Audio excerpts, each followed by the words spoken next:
Hi everyone, my name is Mandy and I'm the StudyAway Program Director at Virginia Wesleyan University, and I want to welcome you to our Global Scholars Application video series.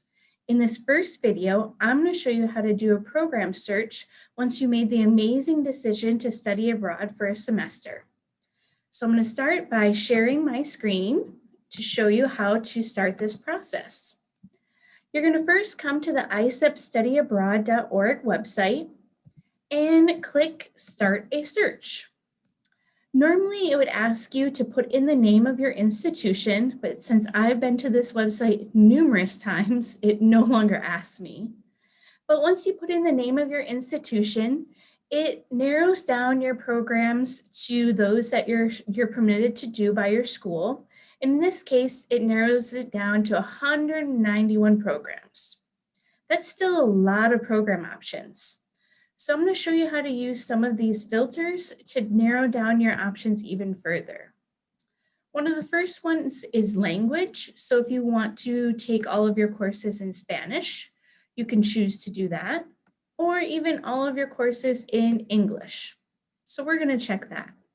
Or if you know a region of the world you're interested in, like Latin America or Europe, you can check that. Or let's say you're interested in Japan. You can select that and click Apply Filter, and it'll bring up 7 program options. Or if you are interested in a particular field of study, let's say you're interested in biology. So we can click Biology and apply filters, and it'll take it down to 85 programs that offer biology with all their courses in English. That's still quite a few options, but let's still take a look. Let's say you're really interested in going to the United Kingdom.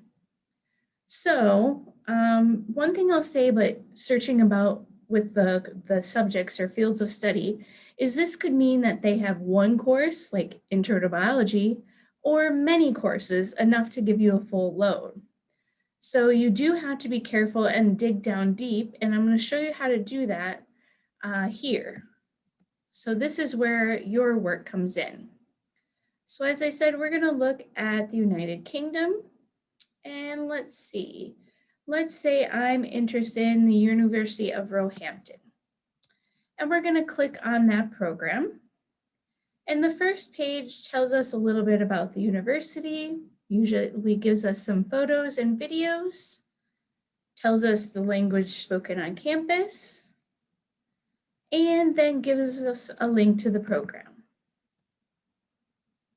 And then there it tells us even more about the program, the housing, meals, courses, and we're going to come back to the courses in a second. And then down further, it'll tell us for undergraduate students, areas that they excel at. And you can see here, they have a lot of different biology course options, which is great since that's the area we selected. And it has quite a few different options for courses in quite a few areas. And then what's really important is when you scroll down to these semesters. And let's say we're interested in spring 2022. And one of the biggest things you want to pay attention to, outside of the housing and the meals, is this chance of placement. Now, chance of placement runs from excellent to most competitive and things in between.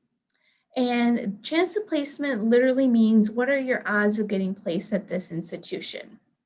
And what I tell students is if you have several programs in your top rankings, and ISEP is a ranking system, you don't just get placed in your top program, although they do their best to try and get you in your first choice.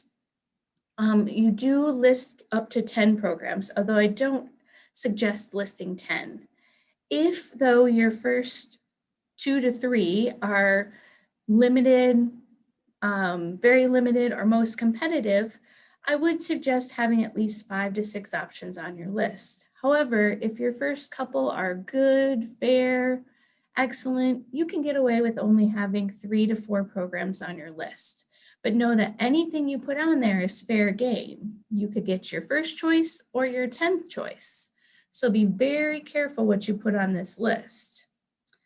And we're going to go back up to the courses here and the course link. And this, I will say, is probably one of the most frustrating parts for students, because not every school does the things the same way, which can be really frustrating, nor is everything called the same.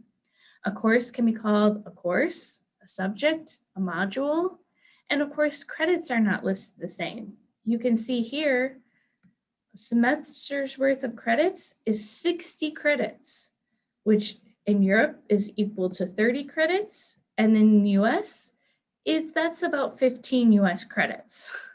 So you can see how complicated this can be. So we're going to take a look and see what their study abroad offerings are. And they have different levels, and they tell you there what they are. And again, we wanted to take some biology courses. So they tell you, here's what's offered in fall or autumn, but we wanted spring. So they have level 1, level 2, and level 3. So for this school, it looks like there's quite a few options. So if you're a biology major, this actually looks like a pretty good program. And it even will tell you, if you click on it, a little bit more about what the course is with the description. So if you need to go talk to an advisor about what it might count for at VWU, you could take this page to them or email it to them, and it'll have a little bit more of a description for them. So this one was actually a relatively simple page to use, but not all of them are this simple. And you would do that for any programs you're interested in on this list. And you would go through and do this over and over again until you have enough programs on your list. Keep in mind, you want enough courses to fill a full course load, which is at least 12 credits.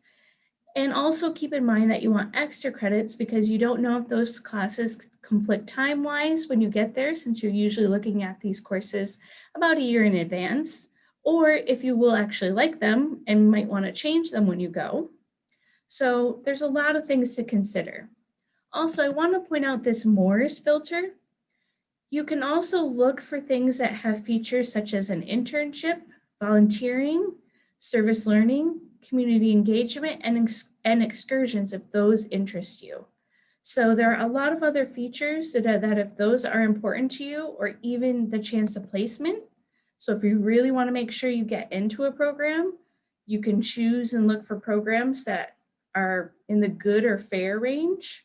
You can use these filters to help you do that. So I really encourage you to make use of this website. And once you do have your list, then it will be time to apply through the VWU application. And that will be our next video.